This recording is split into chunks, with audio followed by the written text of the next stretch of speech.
What is going on, everyone? My name's Andy. Welcome back to another FPL video, and today we're talking fantasy Premier League differentials. These are players that have got low ownership currently, which could increase as we get towards the season, but right now they're not being spoken about too much. They're not in too many of our squads. I want to talk about maybe reasons why you could put them in for game week 1 or maybe further down the line in the season.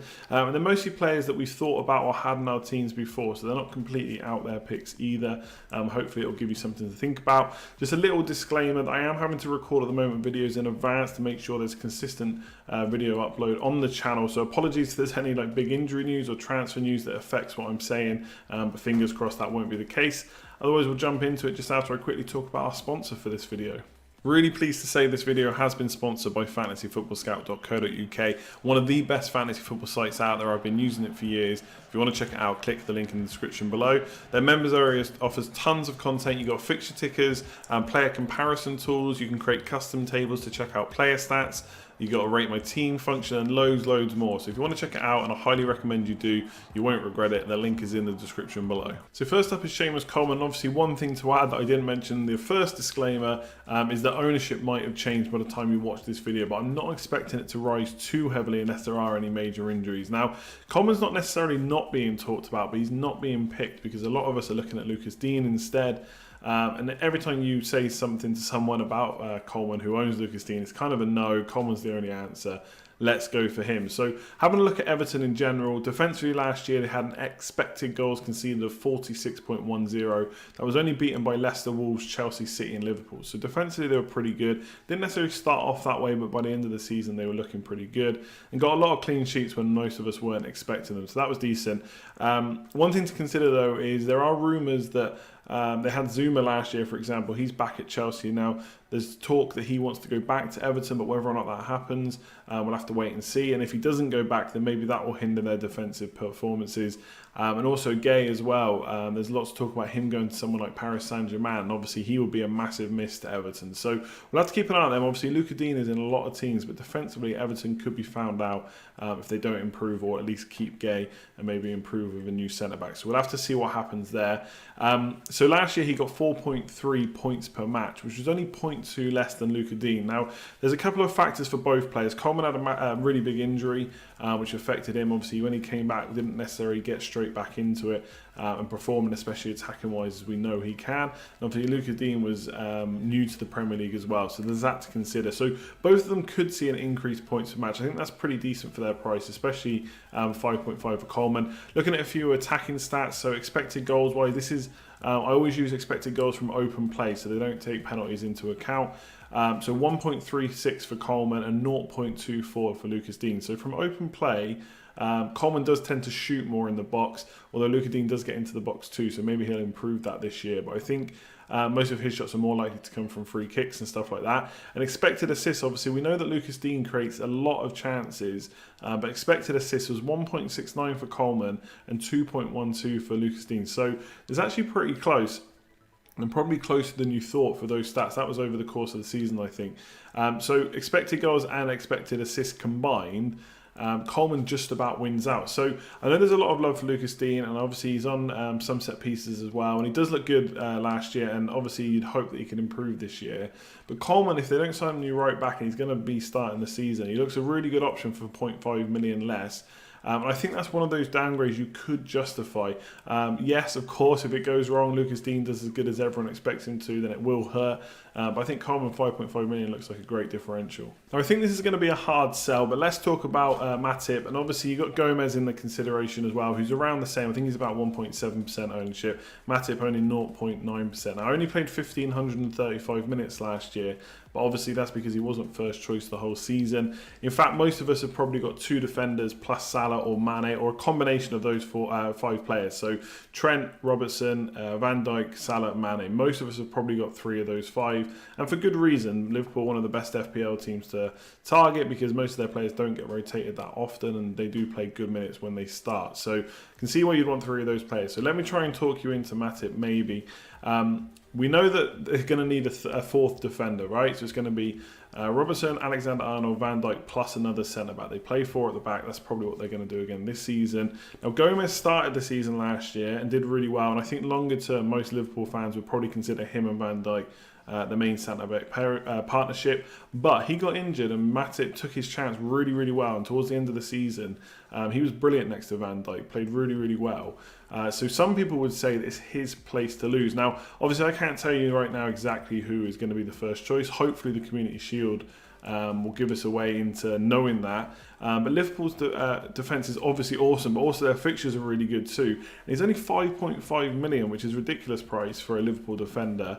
Obviously, they've come in at that price because you're expecting more goal threat from Van Dijk, more assist potential from the fullbacks, and obviously they're all more nailed on as well. But you'd think they wouldn't change that centre-back position too much once there's a first choice there. Obviously, if they get injured, that gives someone else a chance to come in, like what happened last year.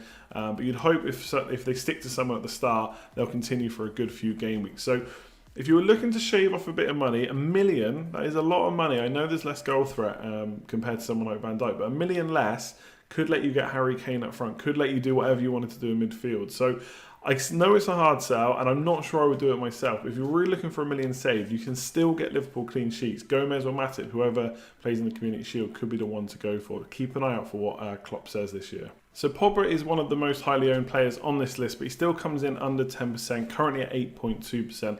Obviously got a bit of the Man United factor there. They're usually pretty well owned. 3,007 minutes. We know he's nailed on. 13 goals, 10 assists. He's on penalties as far as we know, unless we see something else in pre-season that says otherwise. Obviously, when he's on the pitch and someone else takes a couple of penalties, that would be nice to see. But otherwise, we assume he's still on them. There has been transfer rumours that he's going to leave. But I think at this point, that would be such a big transfer. Man United would have wanted to get it out of the way earlier, so they could have focused on bringing in some new talent. There's not really much talk about them being in for a central midfielder, and there's no way they could do without Pogba without bringing someone else in. So I'm not sure that's going to happen. It looks like he's going to start the season. Obviously, we'll have to see what kind of Pogba we get. But at times last year, he was unplayable in terms of point scoring and did really well. 5.1 points per game, was only beaten in midfielders by Sterling, Salah and Mane. So that's a pretty impressive record. For only £8.5 million. Now, Man United's start to the fixture list kind of is a bit tougher. Chelsea, Wolves and Southampton away in the first four, with Crystal Palace at home. I do think there's potential points there, although granted there probably are midfielders with slightly better fixtures who do come in cheaper. But he's likely to play in a midfield 2 alongside Matic. It looks like Solskjaer wants to play 4-2-3-1, and I don't think he's going to give Pogba the number 10 spot. So we'll have to see how he adapts to that, because we know there's been lots of talk, especially ever since Mourinho was there, about playing him further forward, playing him in a 4-3-3, and who can get the best out of him. But he plays in that kind of role for France, and there's no reason why he couldn't do it for Man United, even though obviously France is a better team. And I just think he can be a deep line playmaker. We've seen some great assists, and the way Solskjaer wants to play is with pace up front. So we could see Rashford, Martial, Daniel James as well, whoever it might be up front. I don't think we're going to see a Mata on the wing. So counter-attacking football is going to be something they want to play. So Pogba's got assists, he can run from deep, get into the box late, and penalties. I think he's a really nice option. I know the 8.5 million price tag is probably putting a few people off, but if you can keep up that points per game, penalties for sure, then that will really help him next season. Christian Eriksen, £9 million and only owned by 5.2%, has Villa and Newcastle in the opening 3 at home. Obviously, the Man City away and Arsenal away fixtures are tricky, but he's only owned by 5.2%. I think that's pretty low, especially when Kane is still costing you 11 million. Not a lot of people are necessarily going with premium forwards, so Eriksen could be a good option. Trippier's now gone to Atletico Madrid as well, and we know that he took a few set pieces off Eriksen, so you would expect him to get most of those back and be kind of the sole set piece taker, which doesn't necessarily always transpire into points, but Eriksen's been super consistent. Over the last 4 seasons, he's had at least 20 attacking returns in each of them. 8 goals, 12 assists last year, and actually it was actually a pretty poor season by his standards, 4.6 points per match. I think he can definitely better that. So Spurs haven't made too many signings just yet. Obviously they bought in Ndombele, which is going to help in midfield, and although that's not necessarily an attacking threat, maybe he could play as a deep line playmaker potentially.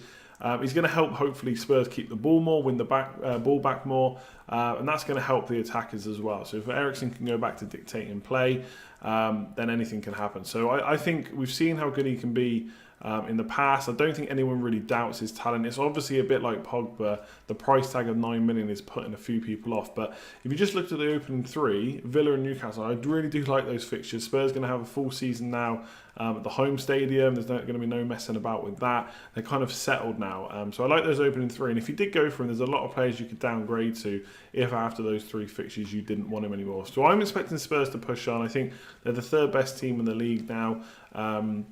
And I really think with the stadium behind them, they finally made a really good signing as well. And I expect more players to come in. I just think Spurs are going to do really well this year. So looking from game week 20 to 38, last half of the season, had 57 goal attempts last year, same as Pogba, slightly more than Maddison, Hazard and Sigurdsson. Obviously Hazard's not there now, but the rest are a little bit cheaper anyway, so there's that to take into account. Very close to highest chances created as per normal. We expect that. He is the creative machine in the Spurs midfield. So 9 million is obviously the problem here, I think, but for 5.2% ownership, it could be a really nice differential. I do like those fixtures, and I do think Spurs will do well. And if you're like me, you're probably not going to have enough money to get Kane into your team. Maybe Eriksen is the answer instead. And obviously, just to mention Lucas Moura as well, I don't know what his ownership is at the time of recording this.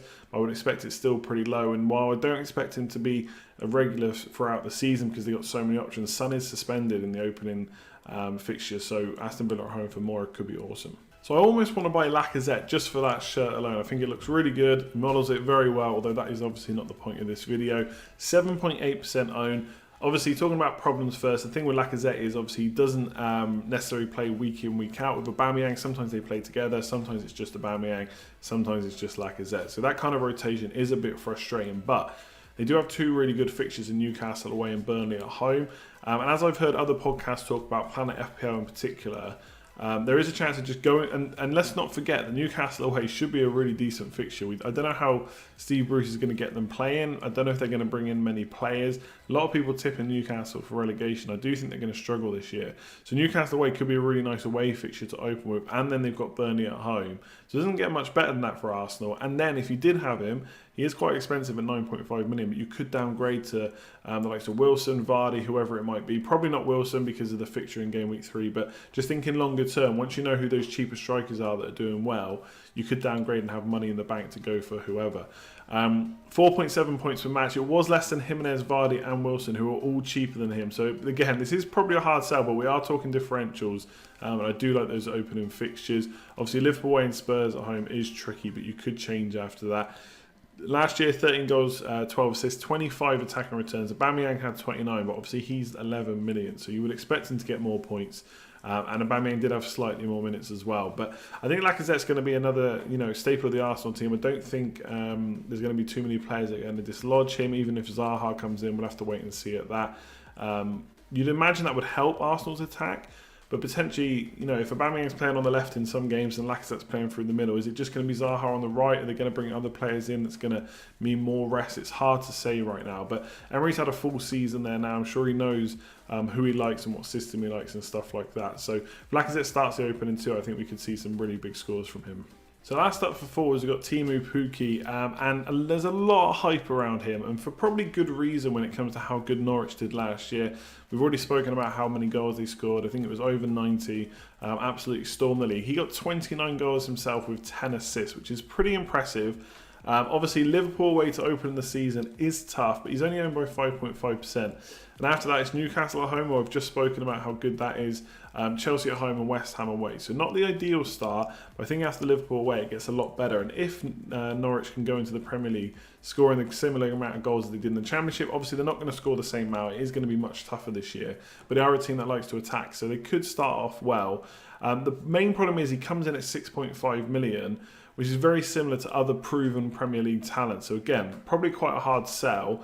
But I think 5.5%, there's a lot of people out there that are thinking he's going to do well. The question is, can he step up? Jimenez did it last year, but is Pukki and our Norwich good enough? I think a lot of people thought Wolves were going to do well last year, and they did. I'm not so sure many people are predicting the same for Norwich, so we'll have to see. In terms of goal scoring threat, obviously 39 attacking returns last year. I had a look before that. He was in the Danish league the year before, so he had 18 attacking returns in 26 and 21 attacking returns in 25 the year before. So in terms of goals and assists, he does do pretty well. Obviously, the Premier League is a big step up. And I've said this before, and there's a guy on Twitter called Apple Bonkers that always says it as well. do not ignore assists, because the striker, yeah, we've seen Kane, right? He scores 29 goals in a season, but only gets 2 assists. He only just scrapes over the 200-point mark, whereas Sterling and Salah are absolutely smashing that. Even Mane did last year as well. So assists really are key for forwards. If you get a striker that score 15 to 20 goals, and they can top it up with assists, that really boosts up their points potential by the end of the season. So he does have a pretty good assist record and goal record combined. Yes, it's in the Championship and Danish League, but there's a bit of pedigree there. So can he take it forward into Premier League? We'll see. I think it's a pretty big punt, but one I quite like. I don't think I'll come round to it. But if it's something you like, if you want like that 1 or 2 players in your squad that are just a bit of a punt, a bit of fun, Teemu Pukki could be your man. So that's it for this video. Hopefully you enjoyed it. Let me know in the comments below who your favourite differentials are currently. And like I said, hopefully their percentages haven't changed too much from when I recorded this video. I think looking at the players on the list, I think Teemu Pukki I could definitely get involved with at some point this season. I'm just not sure it'll be in Game Week 1. And Coleman is probably the most likely who could make it into my Game Week 1 squad. I think Lucas Digne probably is the slightly better option, but I think for a 0.5 million saving less, I could get onto that.